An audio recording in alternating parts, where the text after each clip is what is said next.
So City have finally broken Swansea resistance down with second half goals when in reality they could have had plenty. Goncalo Franco gave Swansea the early lead, Doku equalised, Omar Marmoush made it 2-1, Cherki made it 3-1. It was an absolute siege in the second half, and the Blues are through to the quarter-finals of this season's Carabao Cup. Swansea City 1, Manchester City 3. So let's go back to the studio, and Natalie, we can start to think about potential teams that we might meet. Arsenal are through, City are through, Palace are through, Chelsea are through, and Newcastle lead 2-0. And last night, Brentford, Fulham and Cardiff. Who do you fancy? Welcome back to Matchday Live, where City have indeed progressed through to the quarterfinals of the League Cup. I am still in the studio with Luke Stanley and with FG, and you can see the players there celebrating on the pitch at the Liberty Stadium with the very vocal Manchester City away fans, as always. FG, what did you make of the game? Yeah, great second half performance, great game overall. Credit to Swansea, they played their part in a great cup tie, but City were brilliant, and Ryan Cherki, what a player we've got there. Great to see Marmoush on the score sheet as well. On to the quarter-finals. You can see Pep Guardiola applauding the away fans. Luke, what did you make of the game? I didn't even think that was Marmoush. I thought that was Aguero, that finish for that winning goal. Unbelievable goal at the near post. It was about 3 yards from the byline. He smashed it in. So that was a great goal. And then Cherki got the goal. For me, he was the man of the match. Unbelievable stuff from him all game, to be honest. Yeah, it felt like Cherki's goal there for the third just topped off. It was a deserved goal for him after that performance. Yeah, you could see how much he'd ran as well by that cramp he had celebrating the goal. He'd clearly ran himself hard. Pep there hugging him as well, rightfully so. Foden as well off the bench had a good impact, and job done, 3-1. And the City fans stayed, despite being so far from home and so late at night. They stayed to show the players the gratitude for tonight and through to a quarter-final. I love the League Cup. Yeah, so do I. And I think one thing that this club always gets right, especially in the Pep era, is that the players always appreciate our amazing away support. Yeah, credit to them guys. They'll be getting coaches back. They'll be driving back. They'll be running. They'll be doing whatever they can to get back for work in the morning, and hopefully they'll tune into the quarter-final draw and maybe another away game for them. I'd like to probably be at home based on the teams that are in there. But yeah, credit to them. They deserve it more than anything as well. Yes, the draw for the quarter-final of the League Cup will take place later this evening. City go into that draw as ball number 7. Some interesting scores as well from tonight. Arsenal did beat Brighton 2-0. Liverpool beaten at home at Anfield by Crystal Palace 3-0. So Palace progressed to the quarter-finals, and wow, there was some game at Molineux. It ended Wolves 3, Chelsea 4. Chelsea were 3-0 up at half-time. That just seemed like an insane second half there. So Chelsea through to the quarter-finals. It's not quite finished yet, but Newcastle leading Spurs 2-0. So you're right, FG, that is a very difficult draw. I think every Premier League team is looking at Cardiff and smiling with a nice little wave. That's the one we want. Yeah, I mean, you wouldn't be against getting a League One team, like you said, but hopefully at home. I'd quite like at home. Yeah. It'd be nice to see Ryan Barry-Murphy again. It would. That's the story. Yeah, what a great guy. What a great thing he's done. I mean, loads of his players are playing now across Europe. Players that he obviously nurtured through the academy. He's a great guy as well. Alex Robertson as well, former Manchester City player, loves City as well.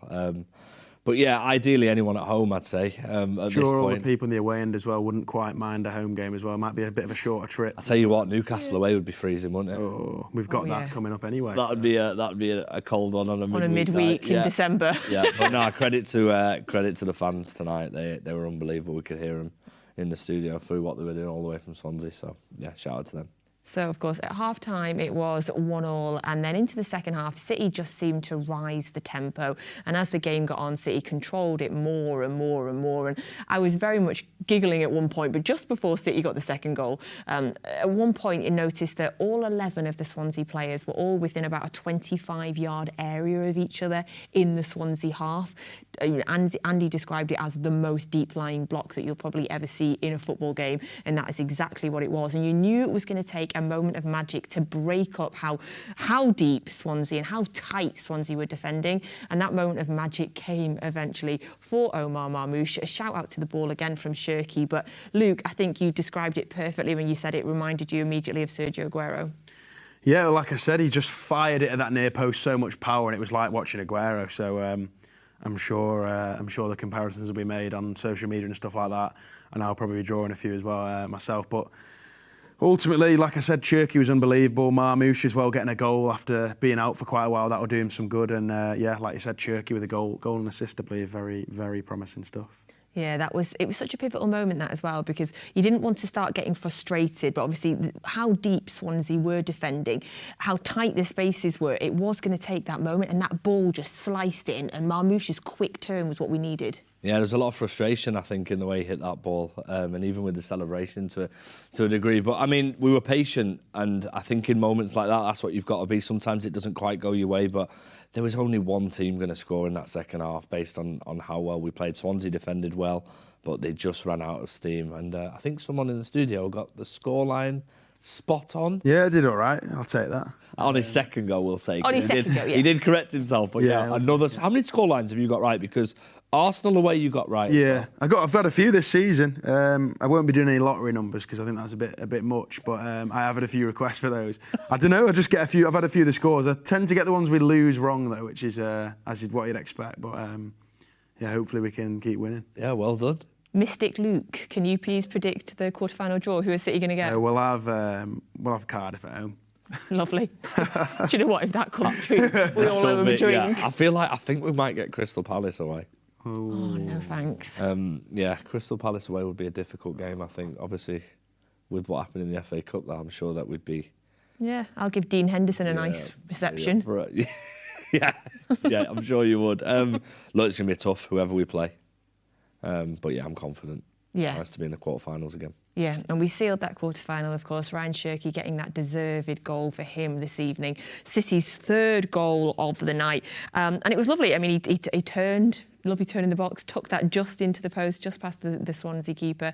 And again, it was a man of the match performance from him tonight. And we've been waiting to have him fit to get the full 90 minutes. We've had some cameos in the last few games. I mean, in that Everton game when he came on, we keep seeing the little cameos, but we were treated to 90 minutes and a trailer of what's to come. What a pleasure it was as well. That's him probably without the minutes in his legs as well. Obviously, like you said, he got cramp at the end. Josko assist as well. I don't think he probably meant it to go where it did, but just the anticipation to be there as well. Not only has he got the creative side, he's also got that knack for goal scoring, which we're seeing a lot. I remember the Wolves game as well, where it was like, wow, this is a serious player. And like we said at half-time, everybody wanted him on the ball. He was making things happen. Interesting to see whether him and Phil will play together as well, because that looked pretty good as well when they were both on the pitch together. Yeah, interesting substitutions there around about this. Just past the 60th minute, it's triple substitution from City, Vardy, Stones and Phil Foden coming on. What did you make of those at that point in the game, Luke? Yeah, well, I said, if we didn't get that goal, I expected to see some subs, and it is kind of a change all over the pitch there. So I was glad Foden came on. I think he always looks sharp. In and around the box, those little tiny spaces, he kind of gets the ball and flicks it left and right and, maybe gets a shot off. But Foden was unlucky not to maybe get an assist himself. He kept cutting in, whipping the ball in. But ultimately, like we said, we're in the quarterfinal for the first time since we won the treble, actually. So. Oh, lovely. Yeah, there you go. Oh, well, hopefully that's, Wouldn't mind. Are you suggesting a quad is on the cards, Luke? I'm just saying, Mystic Luke. Luke. I hope so. I'm not sure about that one, but I'd love to see it. I dropped the Q word. Yeah. I did it. I will never say that word ever. It's October. I said it. Thank you. So, yes, City indeed into the quarterfinals. The draw a little bit later on. But, of course, the football just rolls and rolls and rolls at this time of year. On Sunday, the men's team will take on Bournemouth at home. Bournemouth, who are riding high in the Premier League. Now, Luke, I think you said in the pre-match show that a lot of the players tonight would be playing, obviously trying to get a place in that Premier League team, in that team on Sunday. Who did enough for you tonight to get a place in the 11 for Bournemouth? Definitely Ryan Cherki. I mean, man of the match, really performed. Even when we were trailing the game, I thought he was probably the most exciting player. Obviously, a lot of our team that played against Villa will probably be up for selection again, even though we didn't win. But yeah, I'd love to see Cherki start against Bournemouth because even though they've made a lot of transfers in the summer, lost pretty much the whole defence, I think they are very, very sharp at the back. So we need some, creative players to break them down. And hopefully Cherky's one of them. Bournemouth are just unbelievable. I mean, Iriola needs so much credit because, like you say, the amount of their key players that they lost this summer and last summer as well, to be able to, what he has done with those players, the way he has developed that club, FG. I mean, are you surprised to see how high they are riding in the table? Not so much based on what we saw towards the end of last season at points as well. They make it very, very difficult for teams. I am intrigued to see how long it lasts for with them, of course. I mean, there'll be moments in the season where they'll get injuries and things, but what a manager. And they're doing very, very well. I just hope that it all comes crashing down at the weekend. I mean, Nico as well, by the way. We don't speak about him because he does so much amazing stuff. Our midfield looks great with him there. It's great to see him back there. And Jeremy Doku likes playing against Bournemouth. Got a goal tonight. And he's had some impressive performances against them. So fingers crossed. I'm confident. I mean, they're sitting second in the Premier League table at the minute, but of course it is really congested around that area. I mean, we're on 16 points, they're on 18 points, which just makes it that little bit even more tension added there. We need this home victory on Sunday. Yeah, absolutely. And we played them last year in a pretty important game, actually, to get us into the Champions League. And it was Marmoush that got that unbelievable goal. So hopefully he's got one tonight. If Marmoush was to, step out for that game as well, hopefully he can score another one even half as good as that goal he got last year, because that was just one of the best goals I've ever seen. 30 yards from goal and just top corner. And also that pass from Nico O'Reilly at the Vitality in the FA Cup. Brilliant. That was probably one of the makings of him. We've seen him a lot. I wonder if we'll see him again at the weekend. Yeah.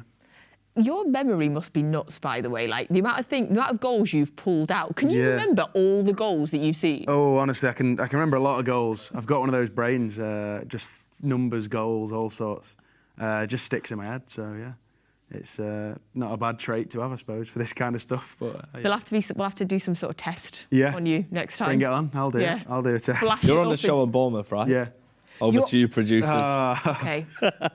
You're on with Steve McInerney and Kel Spellman in the studio. So if we've got time between now and then to make some sort of quiz about testing his memory on goals, please, that would be wonderful. So that is, of course, that is Sunday as well. Quick word on Nico. Obviously, I feel like you brought him up there rightly so, because we haven't given him his flowers tonight as deserved. We did talk in the pre-match show about how much we missed him in the Aston Villa game. Certainly in the way that City set up. Rodri, Nico, we really need that holding midfielder there. Just have a moment, give him his flowers for his performance tonight. Oh yeah, I mean, unbelievable again. Like it goes. With that position at this football club, we've been so blessed. We've had Rodri, of course, we've had Fernandinho, Nigel de Jong, Gareth Barry, players that we've all come to love. And I genuinely think Nico will be that player that City fans will eventually come to love if they don't already. He's getting better on the ball, driving the ball forward. He's shouting his orders. He's brilliant. I'm so happy for him, and hopefully he's playing for many years to come. Yes, please. Yes, please, that would be lovely, and hopefully we can get a fully fit squad for a long period of time. Would be lovely, of course, but then there will be the battle for minutes, but Pep's the man to sort that. That is indeed his job. So we'll look forward to seeing you in the studio on Sunday. Absolutely. You predicted a Cardiff home draw, which we will find out a little bit later on tonight when the draw takes place for the quarterfinals. Going to give us a very early Bournemouth prediction? Ooh, I'll go for a cheeky 3-1. Oh. 3-1 City. Yeah, well done. I take it. I'm going to go against the goals, and I'm going to say... What are you going to say? You're going to get City? No. My God, I'd never FJ, do that. breathe. I'll never do that. We're going to win the game, but I think it'll be 1-0. I think it's going to be tight. Who's scoring that goal, mate? Erling Haaland is scoring that goal if he's fit. That's a rogue choice, that one, mate. Yeah, it's just the man who scores every week. Left field choice, yeah? Wow. Honestly, my heart jumped there when you said I would never back against City, and definitely not the Etihad either. Of course. No way. Lovely. Thank you very much for coming into the studio. How did you find it? What's it like being on that side or this side?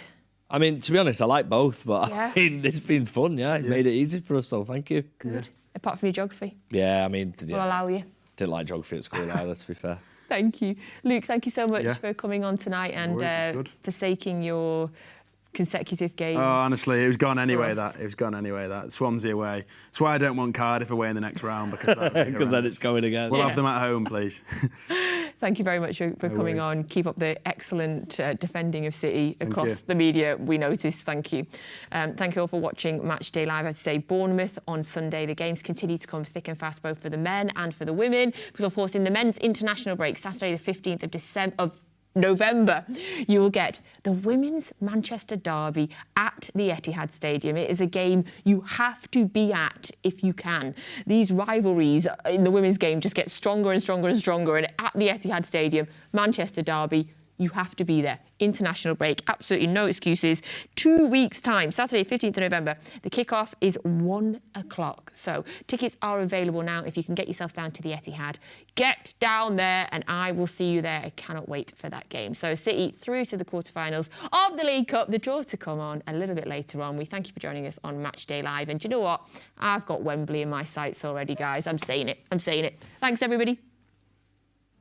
The Manchester Derby is back this November at the Etihad Stadium. 2 teams fighting, but there can only be one winner. City v United. Play your part. Bring the noise. Get your tickets now.